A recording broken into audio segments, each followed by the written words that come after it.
Hi అండి అందరికీ. ఎలా ఉన్నారండి అందరూ? నేనైతే బాగున్నాను. మీరు కూడా బాగుండాలని కోరుకుంటున్నాను. ఈరోజు సింపుల్గా వంకాయ టమాటో కర్రీ చూపిస్తున్నానండి. వెలిగించుకోండి, గిన్నె పెట్టుకోండి. దాంట్లో ఒక 50 గ్రాముల ఆయిల్ పోసుకోండి. ఒక పెద్ద సైజు ఉల్లిపాయ కట్ చేసి వేసుకోండి. అవి గోల్డెన్ కలర్లో వచ్చే వరకు వేయించుకోండి. ఒక 2 పచ్చిమిర్చీలు కట్ చేసి వేసుకోండి. కట్ చేసిన వంకాయలను ఉప్పు నీళ్ళలో వేసుకోండి, ఎందుకంటే అవి రంగు మారకుండా తెల్లగా అట్లనే ఉంటాయి. ముందుగా కట్ చేసి పెట్టుకున్న వంకాయలను ఇందులో వేసుకొని ఒక 2 నిమిషాలు మగ్గనివ్వండి. ఒక స్పూన్ ఉప్పు వేసుకొని కలుపుకోండి. ఒక స్పూన్ పసుపు వేసుకొని కూడా కలుపుకోండి. ఒక స్పూన్ అల్లం వెల్లిపాయ పేస్ట్ వేసుకొని మంచిగా కలపండి. ఒక స్పూన్ కారం కూడా వేసుకొని కలపండి. ఒక 1/2 కేజీ టమాటోస్ కూడా కట్ చేసి వేసుకోండి. కొంచెం కొత్తిమీర కూడా వేసి కలపండి.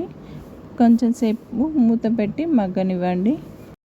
నా వీడియోస్ చూస్తున్నారు కానీ సబ్స్క్రైబ్ చేసుకోవట్లేదండి. ప్లీజ్ సబ్స్క్రైబ్ చేసుకొని నాకు సపోర్ట్ చేయండి. ఇంతవరకు నా ఛానల్ని సబ్స్క్రైబ్ చేసుకున్న వాళ్ళందరికీ చాలా థ్యాంక్స్ అండి. నాకు ఇలాగే సపోర్ట్ చేయండి. చేయని వాళ్ళు ఉంటే కూడా చేసుకోండి ప్లీజ్. 5 మినిట్స్ లో ఫ్లేమ్లో పెట్టి మగ్గనివ్వండి. క్యాప్ ఓపెన్ చేయండి. అంతే అండి, జ్యూసీగా ఉండే టమాటో వంకాయ కూర రెడీ అండి. దీంట్లో మసాలా ఏది లేదండి, ప్లెయిన్గా ఇట్లనే తినేసేయచ్చు. అన్నంలో కానీ చపాతీలో కానీ బాగుంటుందండి. ఈ వీడియో మీకు నచ్చితే లైక్ చేయండి, షేర్ చేయండి, సబ్స్క్రైబ్ చేసుకోండి ప్లీజ్.